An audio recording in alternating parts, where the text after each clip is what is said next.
Channel अंकित classes 23 में आप सभी का स्वागत है दोस्तों। और अगर वीडियो पसंद आती है लास्ट तक देखिएगा। अगर वीडियो पसंद आए तो आप लोग लाइक शेयर सब्सक्राइब सब कुछ करवाने का कष्ट करें। और हम आते हैं एक टॉपिक लेकर आए हैं। बहुत लोग को प्रॉब्लम होती है कि समीकरण बनाए तो कैसे बनाए और बनाए तो संतुलित कैसे करें। आज इन समस्याओं का समाधान है। आप लोग ध्यान से वीडियो को देखिएगा और अच्छे से देख लीजिए। चलिए यहाँ पर टॉपिक पे आए हैं, रासायनिक समीकरण क्या होता है। तो सबसे पहली चीज, किसी भी वर्ड को जैसे बड़े से बड़े वर्ड में लिख दिया गया कि मैग्नीशियम रिबन को जब मैं ऑक्सीजन की उपस्थिति में रखा और रखकर जब मैंने उसको जलाने का प्रयास किया तो मैंने देखा जला नहीं। क्यों नहीं जला? अब आप कहोगे क्योंकि उस पर मैग्नीशियम रिबन पर एक ऑक्साइड की लेयर लग गई और उस लेयर को जब तक हटाएंगे नहीं तब तक वो जलेगा नहीं। जब मैं लेयर को हटाकर साफ कर दिया, क्लीन कर दिया, फिर मैं माचिस लगा तो आसानी से जल गया। इससे ये साफ समझ में आता है कि किसी भी चीज को मैंने शब्दों में बताया, अगर यही शब्द मैं सिंबॉलिक रिप्रेजेंटेशन फॉर्म में बताऊं तो शॉर्टकट में कहूं तो जो रासायनिक अभिक्रिया मैंने मुख से बोला है, अगर वही मैं संकेतों के द्वारा बोलूं Mg+O2 टेंड्स टू MgO तो आप तुरंत समझ गए होते। लेकिन मैंने घुमा फिरा के बात कह दिया तो उसी घुमा फिरा के बातों को संक्षिप्त में बात करने के लिए मैंने एक हेडिंग लेकर आया है जिसका नाम है रासायनिक समीकरण। जो रिएक्शन आप बहुत लॉन्ग में बोलते हैं उसको मैं आज शॉर्ट करके दिखाने जा रहा हूं, वही है रासायनिक समीकरण। ठीक है दोस्तों, तो आइए टॉपिक पर, रासायनिक समीकरण क्या होता है। तो जो रासायनिक अभिक्रिया को, जो रासायनिक अभिक्रिया को संक्षिप्त रूप में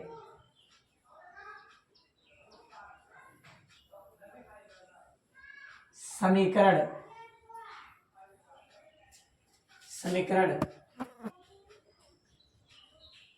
बनाना ही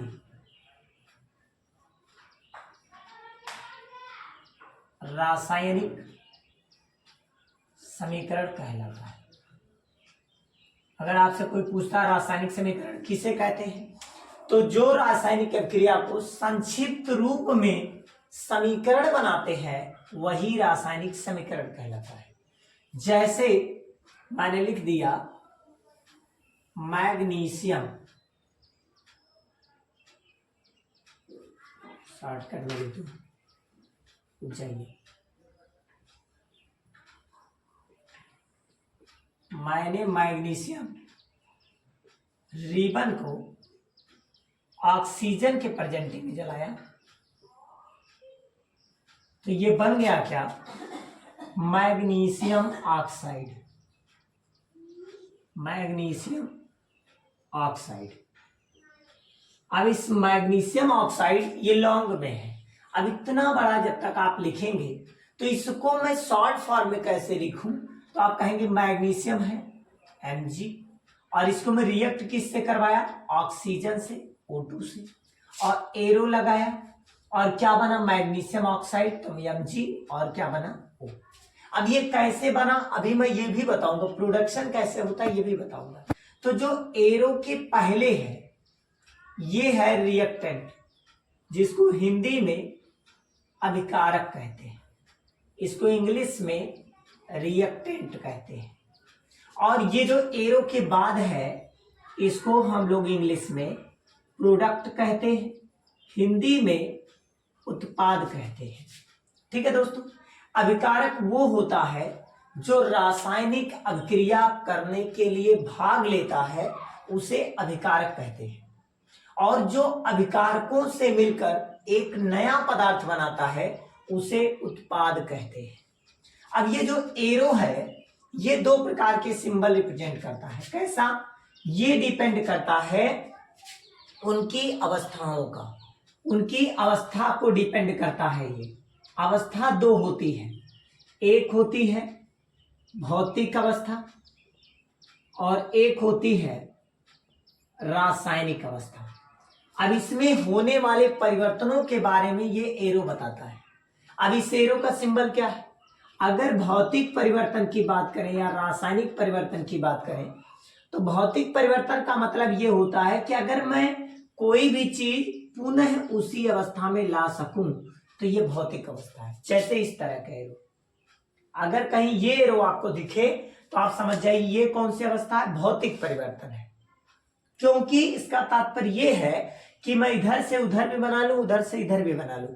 जैसे मैं कहूं कि मैं वाटर से आइस बना लिया, तो आइस से वाटर बन सकता है, नहीं बन सकता? बन सकता है। वाटर से आइस बनाया, आइस से वाटर बन गया, ये भौतिक परिवर्तन है। इसको हम लोग बोलते हैं रिवर्सिबल रिएक्शन, उत्क्रमणीय अभिक्रिया। इसको कौन सी अभिक्रिया बोलते हैं? इसको उत्क्रमणीय अभिक्रिया बोलते हैं। कौन सी अभिक्रिया? उत्क्रमणीय अभिक्रिया। इंग्लिश में बोलते हैं reversible reaction, reversible reaction.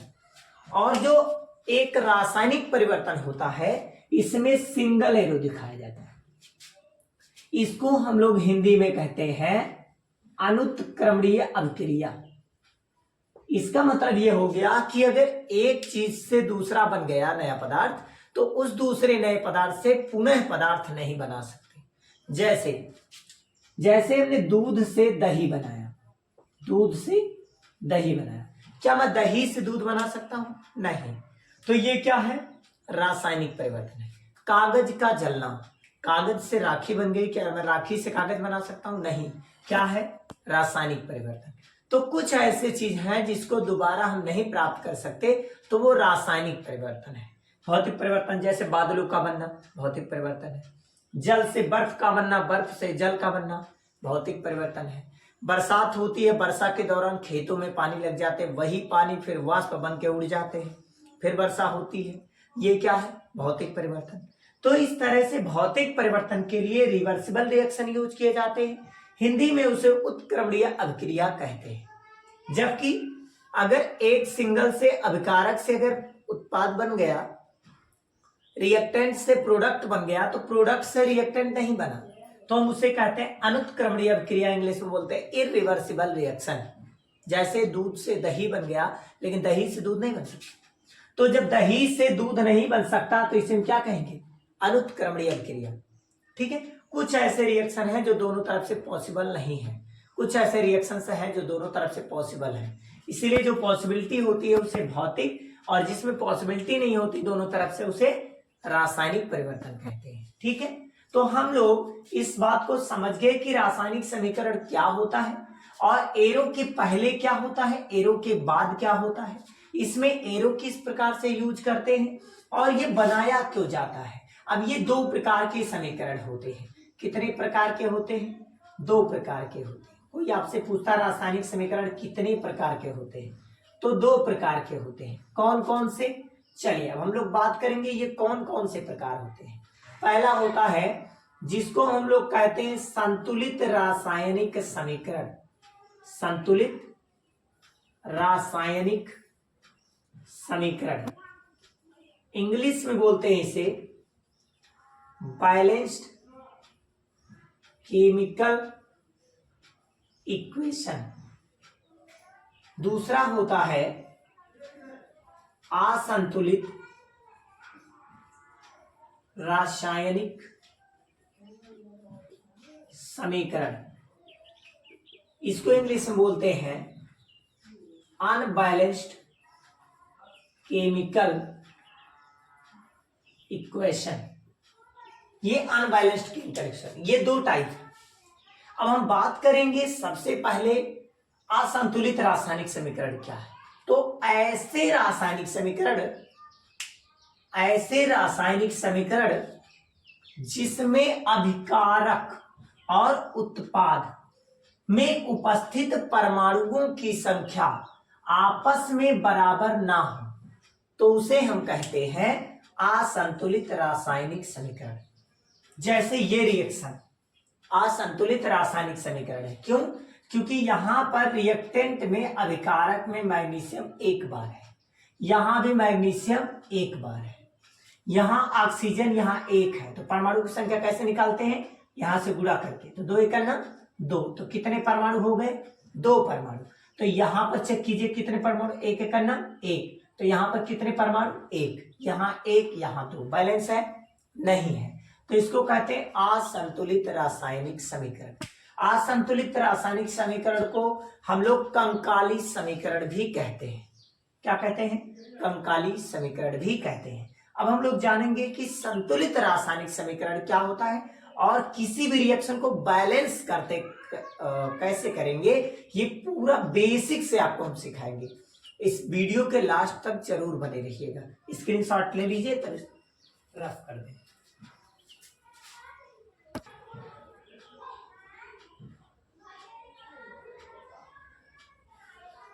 Screenshot पूरा ले लीजिए, नहीं तो इसको नोट्स में कंप्लीट कर लीजिए, ठीक है।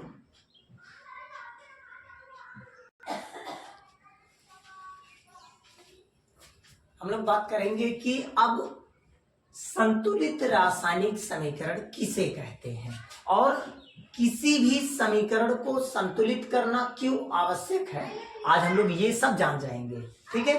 तो इस वीडियो में बने रहिएगा लास्ट तक। तो हम लोग चलिए इससे पहले परिभाषा लिखते हैं, क्या होता है।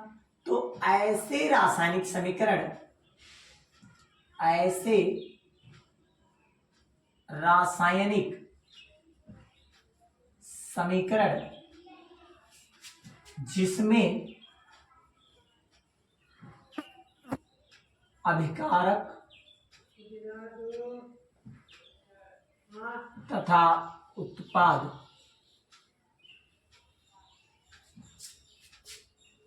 में उपस्थित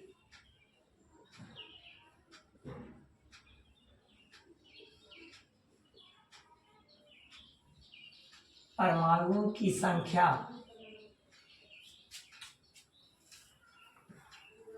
आपस में बराबर हो,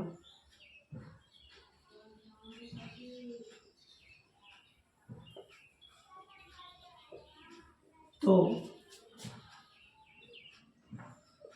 संतुलित रासायनिक समीकरण कहलाता है।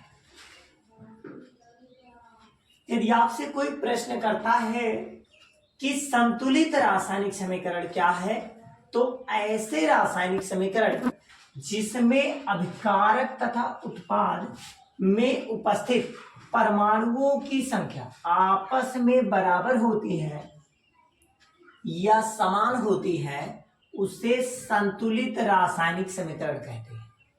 एग्जाम्पल, जैसे मैंने लिखा मैग्नीशियम प्लस ऑक्सीजन, एरो बना के मैंने लिख दिया मैग्नीशियम ऑक्साइड। अब आपने देखा ये अभिकारक है, रिएक्टेंट है, और ये उत्पाद है अर्थात प्रोडक्ट है। इस रिएक्टेंट में, इस प्रोडक्ट में जो परमाणु उपस्थित है, कैसे निकालते हैं परमाणुओं की संख्या। ये मैग्नीशियम चेक कीजिए कितनी बार है, एक बार है, तो इसमें परमाणुओं की संख्या कितनी हो गई, एक हो गई। अब यही चीज अगर हम मैग्नीशियम का चेक कर रहे हैं रिएक्टेंट में, तो हमें एक मिल रहा है, ठीक। यही चीज अगर हम प्रोडक्ट में चेक कर रहे हैं मैग्नीशियम को, तो हमें एक बार मिल रहा है। लेकिन यही चीज में रिएक्टेंट में ये भी तो है, क्योंकि एरो के पहले सब रिएक्टेंट है, यहां एक माना जाता है, जब कुछ ना हो तो एक। अब दो एकन्ना दो, मतलब ऑक्सीजन यहाँ कितनी बार है, यहाँ दो बार है। यहां चेक कीजिए तो एक बार है। ये बैलेंस नहीं है। बैलेंस करने का सिंपल ट्रिक समझिए, विषम को सम बना दीजिए, विषम को सम बना दीजिए। आपको लग रहा है ये विषम है, दो से गुणा सम हो गया, विषम है दो से गुणा सम हो गया, विषम है दो से गुणा सम हो गया। अब देखिए दो एकन्ना दो, यहाँ दो है ही, दो एकन्ना दो, दो एकन्ना दो, लेफ्ट राइट इक्वल हो गया, सॉल्व हो गया। अब कहाँ रखते हैं इन वैल्यू को, चलो ध्यान दो। इसमें आपने दो से मल्टीप्लाई किया या दो से मल्टीप्लाई किया, इसमें कोई चेंजिंग आप नहीं करेंगे। जो भी अभिकारक है उसमें आप कोई चेंजिंग नहीं करेंगे, यानी कि दो के बजाय तीन कर, जो भी करेंगे वो आगे करेंगे। तो ऑक्सीजन सही था, ऑक्सीजन में कुछ नहीं करना है। यहाँ मैग्नीशियम देखिए एक बार था, लेकिन मैंने दो से गुणा किया, तो यहाँ आगे दो लगाएंगे। अब कभी भी इसमें नहीं लगा कि Mg2O कर दें, गलत बात। इन पूरे में कुछ नहीं करना है आपको, इसके जो भी करना है वो आगे करना है, ठीक है। अब 2 बार मैग्नीशियम और 2 बार ऑक्सीजन, देखिए दोनों बैलेंस हो गए। अब चेक कीजिए, इसे कहते हैं संतुलित रासायनिक समीकरण। अब हम ऐसे बोर्ड में आने वाले प्रश्नों को लेकर आ रहे हैं और इसको स्क्रीनशॉट ले लीजिए। अब मैं उन क्वेश्चनों को कराने जा रहा हूं, किस टाइप से क्वेश्चन करते हैं।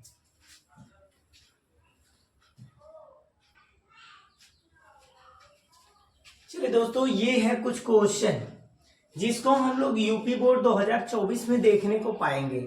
तो ये थ्योरेटिकल क्वेश्चन है कि इससे हम लोग कैसे, ये तो रासायनिक अभिक्रिया है, ये एक विस्तार पूर्वक है, लेकिन हम लोग इसे संकेत में बदलकर और कैसे समीकरण को संतुलित करेंगे ये मैं आपको सिखाने जा रहा हूं। इसके बाद आपको सिखाऊंगा क्या होता है जब वाला क्वेश्चन। तो इस टाइप से देखने के लिए आप वीडियो के अंतिम तक बने रहिएगा, ठीक है। कंटेंट बहुत अच्छा दूंगा। चलिए टॉपिक पर आते हैं। कभी कभी क्वेश्चन आपसे पूछ लिया जाता है कि समीकरण को संतुलित क्यों किया जाता है। तो समीकरण को संतुलित इसलिए किया जाता है क्योंकि अभिकारक और उत्पाद का जो मास है, जो द्रव्यमान है, वो समान हो जाए। अगर दोनों का द्रव्यमान समान हो जाएगा तो भी यही समान करने के लिए लेवोसिये ने और इसी बात को बताया और बाद में ये नियम लागू भी हो गया कि द्रव्यमान संरक्षण के नियमानुसार किसी भी समीकरण को संतुलित करना आवश्यक है, जिसे हम द्रव्यमान संरक्षण का सिद्धांत भी कहते हैं, ठीक है। तो इस बात को जानते रहिए, कभी कोई क्वेश्चन पूछ ले तो आप तुरंत बता दीजिएगा। और कभी कभी रिएक्शन लिखते समय इस तरह लिखा रहता है, यस कस के, यस लिखे से ब्रैकेट लगा दिया जाता है। इसका मतलब होता है यस मीन्स सॉलिड, और सॉलिड को हिंदी में कहते हैं ठोस। ये बताया जाता है जिस चीज के बगल में लिखा रहेगा इसका मतलब वो पदार्थ कैसा है, ठोस है। जैसे मैंने लिख दिया मैग्नीशियम, और मैग्नीशियम के बगल में से यस बना दिया, इसका मतलब मैग्नीशियम जो है वो कैसा है, ठोस है, ठीक। मैंने लिख दिया चूना CaO, मैंने लिख दिया बगल में यस, इसका मतलब ये ठोस है। समझ में आ रहा है कैसे, और इस सिंबल का तात्पर्य क्या है। लेकिन यही चीज अगर ऐसे लिख दिया जाए जैसे कोई लिक्विड फॉर्म में हो, ठीक है ना, और वहां यल लिख दिया जाए तो यल का मीन्स होता है लिक्विड। यल मीन्स क्या होता है, लिक्विड, और लिक्विड का तात्पर्य किससे है, द्रव से है। इसका मतलब वो द्रव अवस्था में है। लेकिन अगर किसी में क्या नाम है जी लिख दिया जाए तो जी का मतलब वो गैस है। गैस का मतलब जान ही रहे, जो जैसे धुआं हो गया आपका, क्या वाष्प बन गया, अगरबत्ती से निकल, मोमबत्ती से जो वाष्प निकलते, जो धुआं निकलता, वही क्या है, गैस। जब कोई वाइपर्स वाली कंडीशन में आ जाए तो उसे गैस अर्थात शॉर्टकट में जी लिख सकते हैं। लेकिन अगर दोनों के फॉर्म में हो, घोल बन गया हो, सॉल्यूशन बन गया हो, इसको बोलते हैं, इसका पूरा नाम है एक्वस। एक्वस मीन्स होता है घोल। एक्वस मीन्स क्या है, घोल। और एक्वस कब बनता है, जब विलेय और विलायक पूरी तरह से मिल गया हो, ठीक है। अब हम आते हैं इस एक्सरसाइज में दिए गए क्वेश्चनों को सॉल्व करवाने। फिर इसके बाद हम इससे भी मॉडर्न लेकर आएंगे जो 2024 में आने वाला क्वेश्चन है। वीडियो लास्ट तक देखेंगे तो ये गारंटी मेरी है सिखाने की, ठीक है। चलिए इसको रफ कर देता हूं, और पढ़ने वाले दोस्तों के पास अवश्य शेयर करें। जो हाई स्कूल इंटर में छात्र या छात्राएं हैं उनके पास शेयर करें, जिससे उनको केमिकल रिएक्शन बनाने आ जाए, ठीक है। चलिए एक एक एग्जांपल उठाते हैं। जैसे लिखा है पहला हाइड्रोजन। जब हाइड्रोजन लिखा जाए तो हम लोग उसको लिखते H2। क्या लिखेंगे, H2। फिर क्या लिखा, क्लोरीन। क्लोरीन को क्या लिखेंगे, Cl2। जब क्लोराइड कहता तो Cl लिखते, क्लोरीन कहेगा तो Cl2 लिखेंगे। फिर क्या लगा है, एरो, तो हम लोग भी लगाएंगे एरो। फिर लिखा गया हाइड्रोजन क्लोराइड। अब कैसे बनाएंगे हाइड्रोजन क्लोराइड, तो हाइड्रोजन को हम लोग H से लिखते हैं, क्लोराइड को Cl से लिखते हैं। हाइड्रोजन का परमाणु क्रमांक 1 और इसका इलेक्ट्रॉनिक विन्यास भी 1। क्लोरीन का 17 होता है, अगर हम लोग बनाए तो 2, 8, 10 और 7, 17। इसके भी 1 इलेक्ट्रॉनों की कमी है, तो इसके बाह्यतम कक्षा में इसका मतलब 7 इलेक्ट्रॉन है। एक और इसको मिल जाए तो यह अस्थायी हो जाएगा। तो जितने अस्थायित्व वाले तत्व हैं वो नीचे लिख दीजिए। 1 इलेक्ट्रॉन पा जाए तो अस्थायी हो जाएगा। ये एक और ये भी पा जाए और चाहे तो दे दे तो अस्थाई हो जाएगा। तो इसका मतलब एक इसके पास भी है। अगर हम क्रॉस गुणा कर दें इन दोनों का तो H का 1 में गुणा करेंगे तो H आएगा और Cl का 1 में गुणा करेंगे तो Cl आएगा। क्या बन गया दोस्तों? HCl। इसी को पढ़ते हैं हाइड्रोजन क्लोराइड। लेकिन अब आप बैलेंस करने के लिए इसमें कोई चेंजिंग नहीं करेंगे, इसमें कोई चेंजिंग नहीं करेंगे। आपको बैलेंस करना है तो इसमें परमाणुओं की संख्या और इसमें परमाणुओं की संख्या चेक करेंगे। जैसे देखिए हाइड्रोजन हो गया, क्लोरीन हो, ये रिएक्टेंट है और ये प्रोडक्ट। रिएक्टेंट में हाइड्रोजन की संख्या 2 × 2 और यहां देखिए 2 1 है तो 1 का 1 ही रहे। Cl कितनी बार? 2 × 2, यहाँ 1 माना जाता है ना, 2 × 2 और यहाँ भी देखिए एक ही बार है। बैलेंस है? नहीं, यहाँ 2 यहाँ 1 यहाँ 2 यहाँ 1। बैलेंस करने के लिए इसमें भी मैंने बताया सम कर दीजिए दोनों लोग। अब 2 × 2 2, 2 × 2 2 बराबर हो जाएंगे। अब यहाँ मैंने बताया यहाँ गुणा भाग नहीं कर सकते, जो भी करेंगे वो आगे करेंगे। तो क्या बन गया? 2 हाइड्रोजन 2 हाइड्रोजन, 2 क्लोरीन 2 क्लोरीन। ठीक है, इस प्रकार से क्वेश्चन को बैलेंस करते हैं। धीरे धीरे सीखते रहिए और स्पीड बढ़ाते रहिए। अब स्पीड इधर थोड़ा सा तेज करेंगे, ठीक है, अच्छे से सीखिएगा। जहां ना समझ में आएगा कमेंट बॉक्स में अवश्य उत्तर दीजिएगा। चलिए सेकंड क्वेश्चन क्या दिया गया है? सेकंड क्वेश्चन दिया गया बेरियम क्लोराइड। बेरियम क्लोराइड दिया गया है। चलिए हम लिख देते हैं। पहले बेरियम को किससे लिखते हैं? Ba। क्लोराइड को किससे लिखते हैं? Cl। फिर प्लस में क्या दे दिया है? फिर इसके बाद प्लस में दिया गया है एल्युमिनियम सल्फेट। एल्युमिनियम को Al, सल्फेट को SO4। ठीक है, फिर क्या दिया है? एरो बनाया गया है। फिर आगे क्या दिया गया है? Barium sulphate. फिर दिया गया है Ba, फिर सल्फेट को SO4। फिर दिया गया है एल्युमिनियम क्लोराइड, फिर दिया गया है एल्युमिनियम और फिर दिया गया है क्लोराइड। पहले बनाने सीखिए कैसे बनाते हैं। बेरियम के बाह्यतम कक्षा में 2 इलेक्ट्रॉन होते हैं, तो 2। क्लोराइड के बाह्यतम कक्षा में 1 इलेक्ट्रॉन। क्रॉस मल्टीप्लाई करेंगे तो Ba एकन्नम क्या हो जाएगा? यहां बन जाएगा Ba एकन्नम बन जाएगा Ba और Cl का 2 में गुणा करेंगे तो बन जाएगा Cl2 प्लस इसके एल्युमिनियम के बाह्यतम कक्षा में 3 इलेक्ट्रॉन। क्यों 3? क्योंकि 13 होता है, तो 13 का बनाएंगे तो 2, 8, 10 और 3 13। बाह्यतम कक्षा में 3 इलेक्ट्रॉन, तो यहाँ पर 3। सल्फेट पर 2 माइनस लगता है हमेशा। SO4 पर कितना? -2। तो कितना लिखेंगे बाह्यतम कक्षा में? 2 इलेक्ट्रॉन। तो अब 2 क्रॉस मल्टीप्लाई कर दीजिए। एल्युमिनियम का 2 में करेंगे क्या होगा? Al2। SO4 का 3 में करेंगे तो जब 3 बार हो गया तो इसका मतलब यहाँ होल लगाना पड़ेगा, होल थ्राइस। उसके बाद एरो।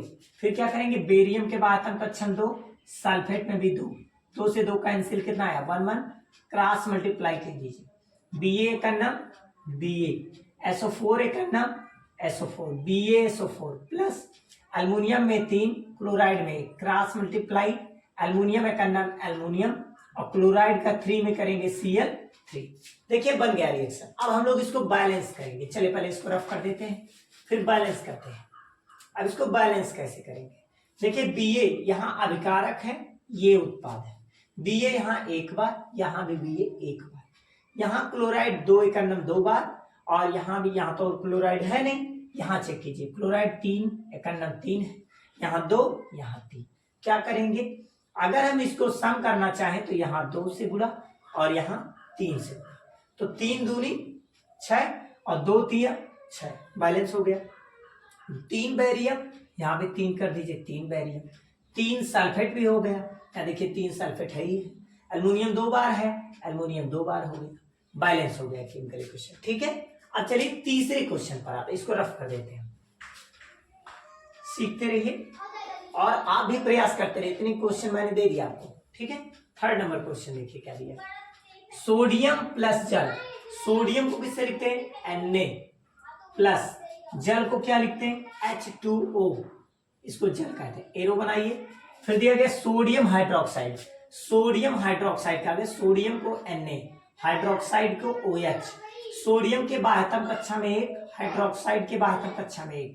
क्रॉस मल्टीप्लाई करेंगे सोडियम एकन्नम सोडियम, हाइड्रोक्साइड एकन्नम हाइड्रोक्साइड प्लस फिर क्या दिया गया? हाइड्रोजन। हाइड्रोजन को किससे लिखते हैं? H2। तो देखिए क्या बन गया, बैलेंस करके चेक कीजिए। बैलेंस कीजिए, इसको रफ कर देते हैं। देखिए सोडियम एक बार, यहाँ भी सोडियम एक बार, हाइड्रोजन यहाँ 2 बार, यहाँ भी हाइड्रोजन 2 बार और एक यहाँ 3 बार हो गया।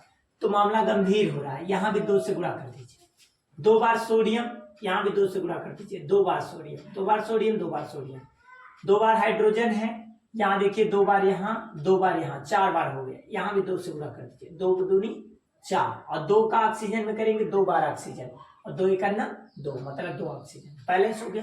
रिएक्टेंट और प्रोडक्ट में जब तक परमाणुओं की संख्या बराबर नहीं होगी तब तक सवाल का सॉल्यूशन नहीं होगा, ठीक है। तो ये इक्वल हो गया। अब ऐसे क्वेश्चन नंबर आते हैं 4। क्वेश्चन नंबर 4 चेक करते हैं। क्या लिखा? कैल्शियम हाइड्रोक्साइड, कैल्शियम को लिखिए Ca, हाइड्रोक्साइड को OH, फिर प्लस लगाइए। लिखा गया कार्बन डाइऑक्साइड, तो कार्बन और ऑक्साइड को 2 से मतलब O और डाई को, डाई मीन्स होता है 2, तो कार्बन डाइऑक्साइड, ठीक है। फिर एरो बना हुआ है। फिर लिखा कैल्शियम कार्बोनेट, तो Ca और कार्बोनेट को लिखते हैं CO3, प्लस में लिखा वाटर, वाटर का सूत्र H2। अब जो नहीं पता है ऐसे लिख दीजिए। क्लियर? अब चेक कीजिए कि इस पे पावर अक्सर कितना लगाया करते थे, तो आपको याद होगा 2 प्लस लगाते थे। तो इसमें कितने हो गए 12वीं कक्षा में 2, और इस पे कितने माइनस, सबको याद होगा OH पे 1 माइनस होता है, बस यही याद हो गया, कार्य हो गया। यहाँ 1 क्रॉस मल्टीप्लाई आप कर लीजिए, Ca एक नाम Ca, OH का 2 में करेंगे, 2 2 संख्या है तो इसलिए OH का होल ट्वाइस, सिंगल होता तो OH लिख देते, डबल है इसलिए OH का होल ट्वाइस करना पड़ा, प्लस कार्बन डाइऑक्साइड मतलब CO2, अगर 2 ना होता तो क्या पढ़ते, कार्बन मोनोऑक्साइड, मोनो माने 1, ठीक है, तो CO होता। चलिए अब ये बनाते हैं। Ca के बाध्यता में भी बताया है 2 है, कार्बोनेट पे भी आप अक्सर देखे होंगे CO3 पर 2 माइनस होता है, तो यहां भी 2 होगा, 2 से 2 कैंसिल, 1 1 बचेगा, क्रॉस मल्टीप्लाई Ca एक नाम Ca और CO3 एक नाम CO3, प्लस क्या लिखा है H2। अब बैलेंस कर लीजिए, ये बन गया रिएक्टेंट, ये बन गया प्रोडक्ट। इसको रफ कर देते हैं, इसको नोट डाउन कर लीजिए, इसे रफ कर। क्वेश्चन क्या बन जाएगा, इसको हम रफ करते हैं। कैल्शियम एक बार, कैल्शियम एक बार, ऑक्सीजन 2 बार, हाइड्रोजन 2 बार, ऑक्सीजन यहाँ देखिए 3 और एक 4 बार हो गया, यहाँ देखिए 2 बार यहाँ, 2 बार यहाँ, 4 बार हो गया। हाइड्रोजन 2 बार है, यहाँ भी हाइड्रोजन 2 बार है। कार्बन देखिए यहाँ पर सिंगल है, यहाँ भी सिंगल है, और ऑक्सीजन तो बैलेंस ही हो गया, 3 और 1 4, 3 और 1 4, ये पहले से ही बैलेंस है। रिएक्टेंट और प्रोडक्ट पहले से बैलेंस है। अब आप इसी प्रकार जो क्वेश्चन दिया गया है इसको आप सॉल्व करके लेकर आएंगे और कमेंट बॉक्स में इसका उत्तर देंगे। अगर नहीं आएगा तो फिर से मैं सिंगल इसी का वीडियो बना के डाल दूंगा, ठीक है। तो अब इसके बाद मैं सिखाने जा रहा हूँ कि थ्योरेटिकल क्वेश्चन कैसे सॉल्व करते हैं। चलिए इसको आपके लिए होमवर्क छोड़ते हैं, ठीक है।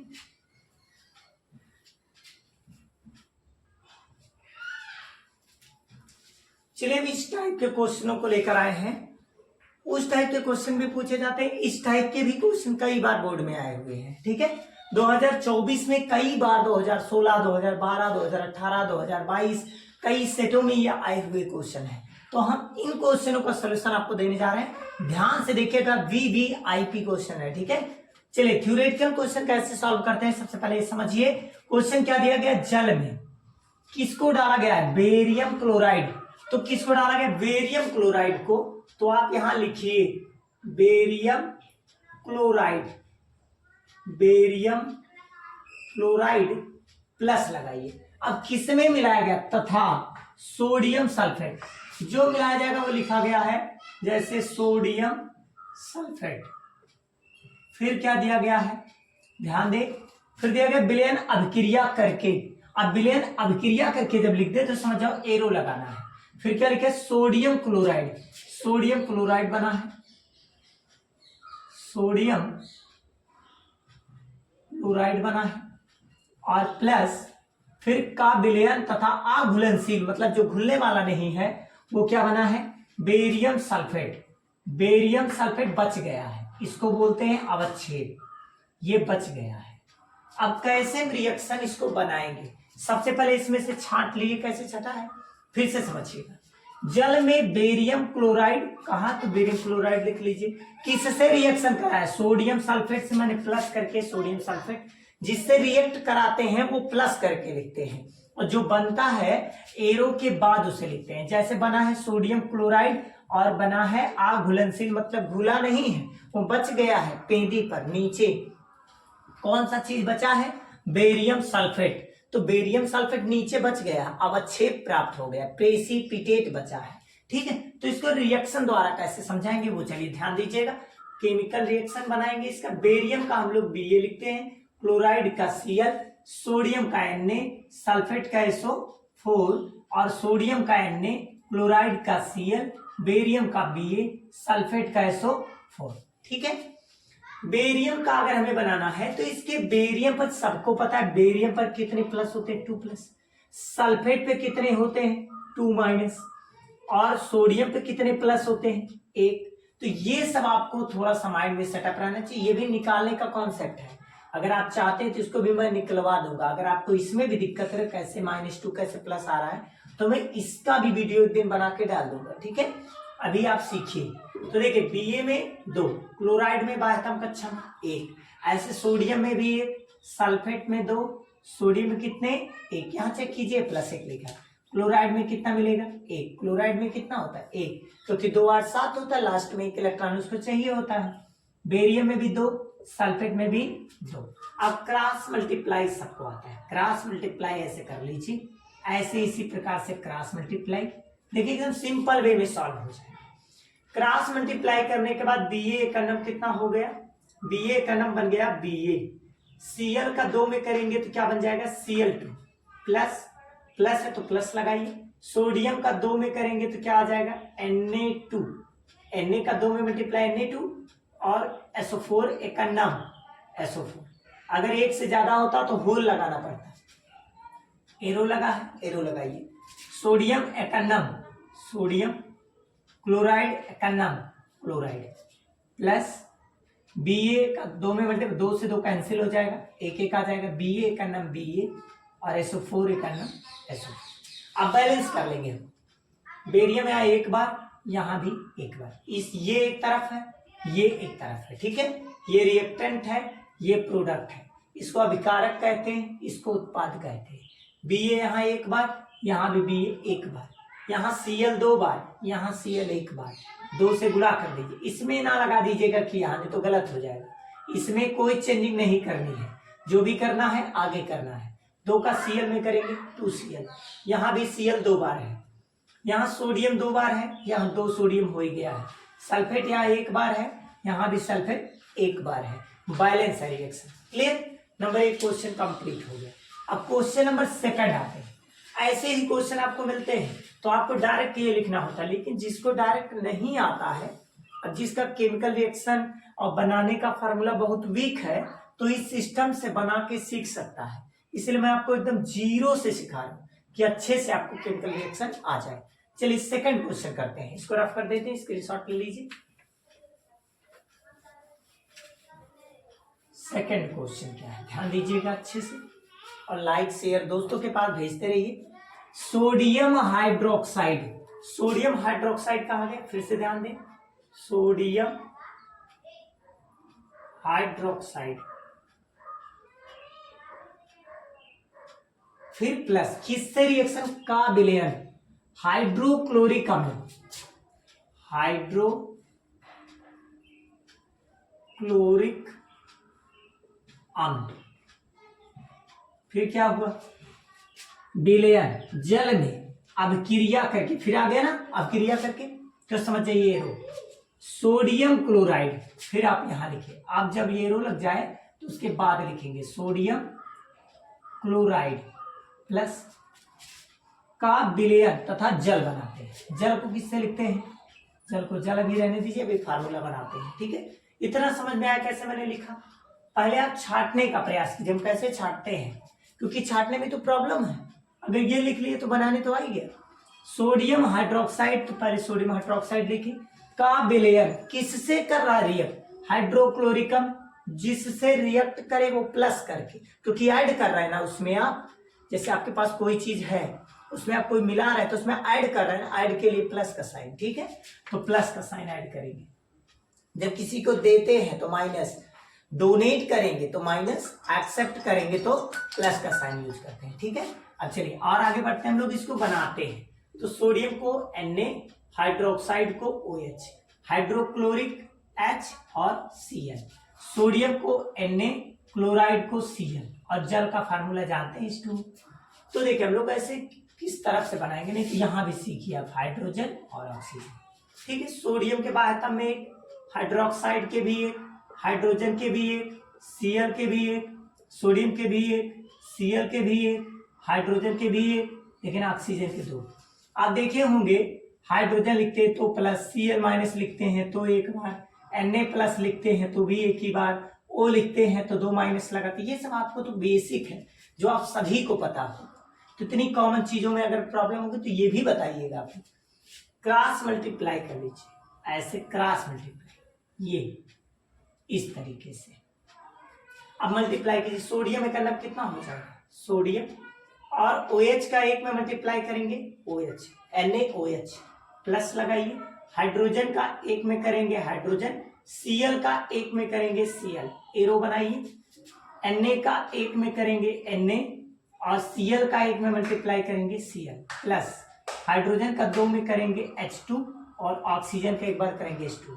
अब बैलेंस कर लीजिए, सोडियम एक बार, सोडियम एक बार, इसमें इधर रिएक्टेंट इधर प्रोडक्ट, रिएक्टेंट और प्रोडक्ट में ही कंपेयर होगा, अभिकारक और उत्पाद में। तो Na एक बार, Na एक बार, यहाँ देखिए OH भी एक बार, यहाँ देखिए जब इसमें देखेंगे तो अलग अलग चेक कीजिए, ऑक्सीजन एक बार यहाँ है, यहाँ देखिए एक बार है, यहाँ हाइड्रोजन एक बार, यहाँ एक बार, यहाँ दो बार हुआ, यहाँ देखिए दो बार हाइड्रोजन है, Cl एक बार, Cl एक बार, बैलेंस है, इसमें कुछ नहीं करना है, ये पहले से बैलेंस, ठीक है। ये भी क्वेश्चन कंप्लीट हो गया। अब हम लोग आते हैं तीसरे क्वेश्चन पर, इसको रफ कर देते हैं, स्क्रीनशॉट लेते रहिए और अच्छे से सीखते रहिए।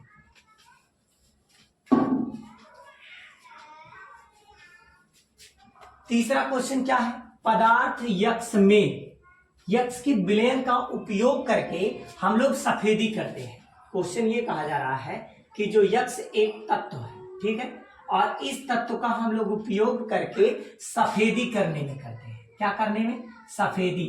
तो आप सभी लोग जानते हैं कि आजकल सफेदी पेंट है, पेंट का यूज ज्यादातर लोग करते हैं। कुछ लोग सफेदी करने के लिए चूने का यूज करते हैं।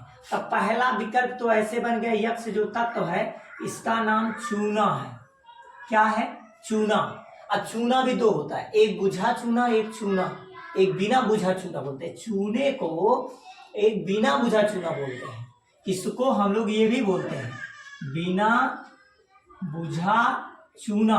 कभी कभी लोग कंफ्यूज हो जाते हैं, ये बिना बुझा चूना का है, ठीक है। एक बुझा चूना, एक बिना बुझा चूना। बुझा चूना मतलब जिसमें से बुलबुले खत्म हो जाए, जिसमें से गर्माहट खत्म हो जाए, उसे कहते हैं बिना बुझा बुझा चूना, जिसमें खत्म हो जाए। और जिसमें रहे गर्माहट तो वो होता है बिना बुझा चूना। जैसे किसी चूने को अगर आप किसी सॉलिड या गर्दा वाला भी अगर पानी में डालेंगे तो उसमें बुलबुला बनता है, तो इसका मतलब उसका चूने का जो गर्माहट वो बरकरार है, तो इसलिए बुझा नहीं है, इसलिए उसका नाम ही रखा जाएगा बिना बुझा चूना। और जिस समय पानी में डाल दिए तो बुलबुल बुलबुल करके बंद हो गया तो बुझा चूना हो गया, ठीक है। तो उसका हम सफेदी करने में यूज कर लेते हैं, चूने का यूज करते हैं, ठीक है, पहला। और दूसरा पूछे यक्ष का नाम बताइए, तो यक्ष का नाम चूना है। फिर पूछा सूत्र भी बताइए, क्या पूछा गया है, सूत्र भी बताइए। अब इसका सूत्र क्या होगा, चाहे सूत्र लिखे और चाहे अणुसूत्र लिखे, सूत्र क्या होता है इसका, CaO। क्या सूत्र होता है, CaO। इसका नाम क्या है, कैल्शियम ऑक्साइड। क्या बोलते हैं इसको हिंदी में, कैल्शियम ऑक्साइड, इसी का नाम है। चलिए नेक्स्ट आते हैं, बी नंबर क्वेश्चन क्या दिया गया है, कहा गया यक्ष का जल के साथ क्रिया कराया जाए तब क्या होगा। अगर यक्ष जो चूना है, अगर इसका मैं जल के साथ रिएक्शन कराऊं, जल का सूत्र क्या है, H2O। अगर मैं इसके साथ रिएक्ट कराऊं तो क्या बनेगा, आप सभी को पता है। इसको मैं जब रिएक्ट कराऊंगा तो ये बन जाएगा Ca का, अगर इसके साथ मैं इसको तोड़ूंगा तो H प्लस और OH माइनस टूटेगा। यहाँ ऑक्सीजन एक बार, हाइड्रोजन दो बार है, ठीक है ना। तो इसके साथ जब रिएक्शन कराऊंगा Ca का इसके साथ, तो आप खुद ही देखिए Ca और OH, Ca के बाह्यतम कक्षा में 2, इसके बाह्यतम कक्षा में 1, क्रॉस मल्टीप्लाई कर लेंगे तो क्या बनेगा, Ca का नाम Ca बनेगा और OH 2 बार हो गया तो होल लगाना पड़ेगा, OH का होल ट्वाइस। ठीक है, अब बैलेंस करेंगे, Ca एक बार, यहाँ भी Ca एक बार। यहाँ देखिए 2 एकन्नम 2 ऑक्सीजन, यहाँ देखिए सिंगल है, 2 से गुणा कर दीजिए, 2 एकन्नम 2 ऑक्सीजन, 2 ऑक्सीजन 2 दूनी 4 हो जाएगा, लेकिन 2 एकन्नम यहाँ 2 करेंगे तो यहाँ देखिए 2 दूनी 4, बैलेंस नहीं है। तो बैलेंस करने के लिए हमें क्या करना पड़ेगा, बैलेंस करने के लिए हमें 2 से गुणा करना पड़ेगा। अगर हम 2 से गुणा कर देते हैं तो कार्य हो सकता है। अच्छा एक चीज है, अगर मैं ये पावर ना लगाऊं तब भी तो ये बैलेंस हो जाएगा। कह दीजिए कैसे, सी एक बार, यहाँ देखिए ऑक्सीजन एक बार, यहाँ एक बार, यहाँ कै बार हो गया 2 बार, और यहाँ देखिए 2 एकन्नम 2 हो गया, यहाँ हाइड्रोजन 2 बार और 2 का हाइड्रोजन करेंगे 2 बार, बैलेंस तो हो गया, कुछ भी करने की जरूरत नहीं, आप यहीं छोड़ दीजिए। ठीक है, पेपर में ये भी क्वेश्चन है तो ऐसे क्लियर कर लीजिएगा। ठीक है, स्क्रीनशॉट ले लीजिए, अगला क्वेश्चन बताते हैं आपको, हम रफ कर देते हैं इसको, अच्छे से सीखते रहे, पूरा एनसीईआरटी सॉल्व करा दूंगा। देखिए, एक भूरे रंग के तत्व को, अगर भूरे रंग की तत्व की बात होगी तो भूरा रंग किसको कहते हैं, कापर को। कापर का जो रंग होता है वो कैसा होता है, भूरा रंग। क्यों भूरा रंग होता है, क्योंकि इसके यस ब्लॉक में अयुग्मित इलेक्ट्रॉन रह जाता है, क्योंकि आप जानते हैं लास्ट में 4s1 बनाते हैं, 3d पे 10 बना लेते हैं, क्योंकि इसमें एक अयुग्मित इलेक्ट्रॉन रह गया है, इसीलिए इसका रंग कैसा है, भूरा है, क्योंकि वो रंग दर्शाता है अयुग्मित इलेक्ट्रॉन। ठीक है, पेयर्ड नहीं है पूरी तरह से। अब इसको हम लोग क्या करेंगे, कापर का रिएक्शन देखिए वायु की उपस्थिति में क्या होता है, नमी, और नमी कौन, ऑक्सीजन, फिर क्या रखने पर वह काले रंग का हो जाता है। तो इसको जब मिलाएंगे तो क्या बनेगा, कापर को अगर ऑक्साइड से क्रिया कराएंगे तो कापर, और यहाँ ऑक्साइड का O, इसके बाह्यतम कक्षा में 2, इसके में भी 2, 2 से 2 कैंसिल, एक क्रॉस मल्टीप्लाई कर दीजिए, CuO आ जाएगा। कापर यहाँ एक बार, यहाँ भी कापर एक बार, ऑक्सीजन 2 बार, यहाँ एक बार, 2 से मल्टीप्लाई, 2 बार कापर 2 बार ऑक्सीजन, 2 से यहाँ मल्टीप्लाई, 2 बार कापर 2 बार ऑक्सीजन, 2 कापर 2 ऑक्सीजन, बैलेंस हो गया। ऐसे ही रिएक्शन कंप्लीट कर दीजिए। और एक क्वेश्चन और बचा है, क्वेश्चन नंबर 5 देखिए, दिया गया है क्वेश्चन, अच्छा पूछा गया यौगिक का नाम भी बताइए, इसका नाम क्या पढ़ेंगे, Cu को पढ़ते हैं कापर, और O मीन्स होता है ऑक्साइड, इंग्लिश में भी लिख सकते हैं कॉपर ऑक्साइड, वही सेम नाम है। ठीक है, ज्यादातर नाम इसके इंग्लिश में ही लिखे जाते हैं, और इसका रंग कैसा होता है, काला, कैसा होता है, काला, ब्लैक कलर।